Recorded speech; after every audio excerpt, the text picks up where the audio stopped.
it has a Hitchcock feel, and we really wanted to go for that feel. And if you look at the movie for a second time, you will see all the little signposts that, in a way, are little homages also to Hitchcock, whether it's the MacGuffin of the suitcase, or whether it's the Gothic house on a hill, or the whirling Yeah. seagulls like the birds, and of course the twists and turns. Some people say there's maybe too many. And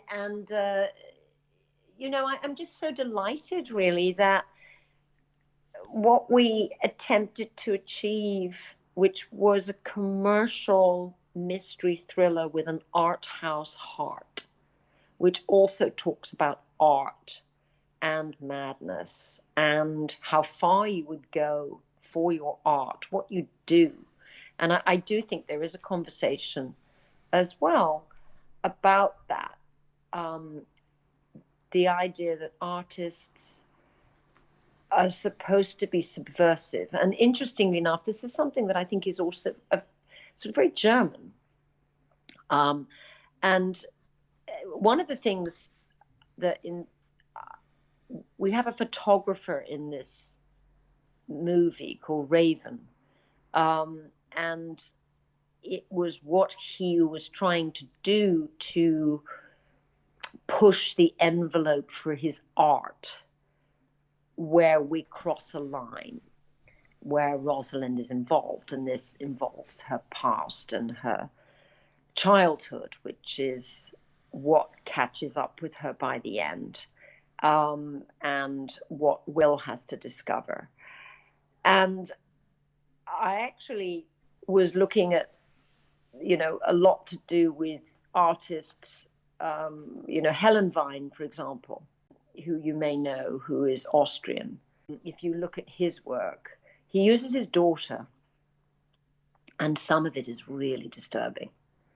And I met him once and went to his studio because he'd moved to Los Angeles, and these extraordinary, enormous canvases.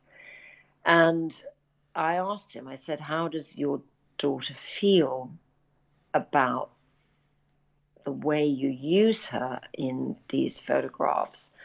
And he said, she finds it quite amusing, really, and she plays. Of course, I'm talking about someone who went further. And if you think of Joel Peter Witkin, who actually, of course, is American, and what he does, using,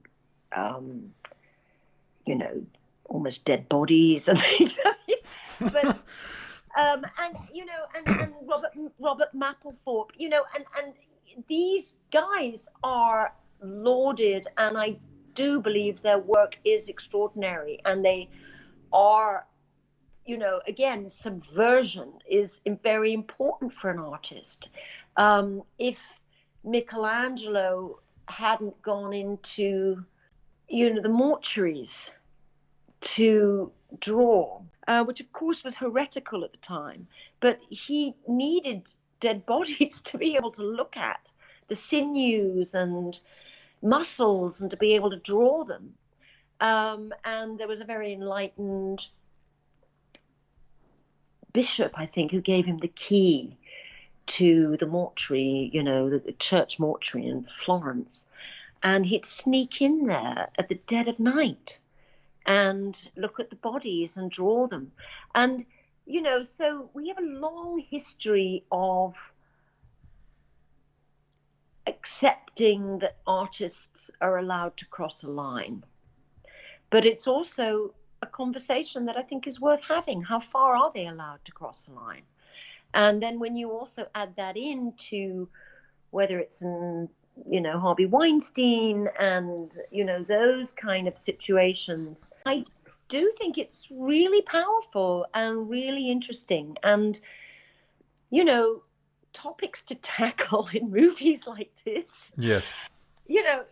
That's kind of a lot. So we did spend quite a lot of time discussing tone and how much and what, but I just thought, well, let's just give it a go. And, it's not going to be like, we're not going for, who's that very famous German director? Rainer Fassbender, do you mean him? Yes, thank you, Fassbender. Got it. Of course, yes.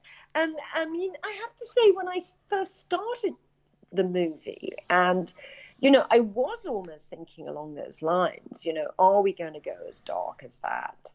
And then gradually you think, no, if I actually, I am not a transgressive German filmmaker in the 70s. I think probably trying to go there is a little ambitious, and I probably don't want to, and I don't think my sensibility is that.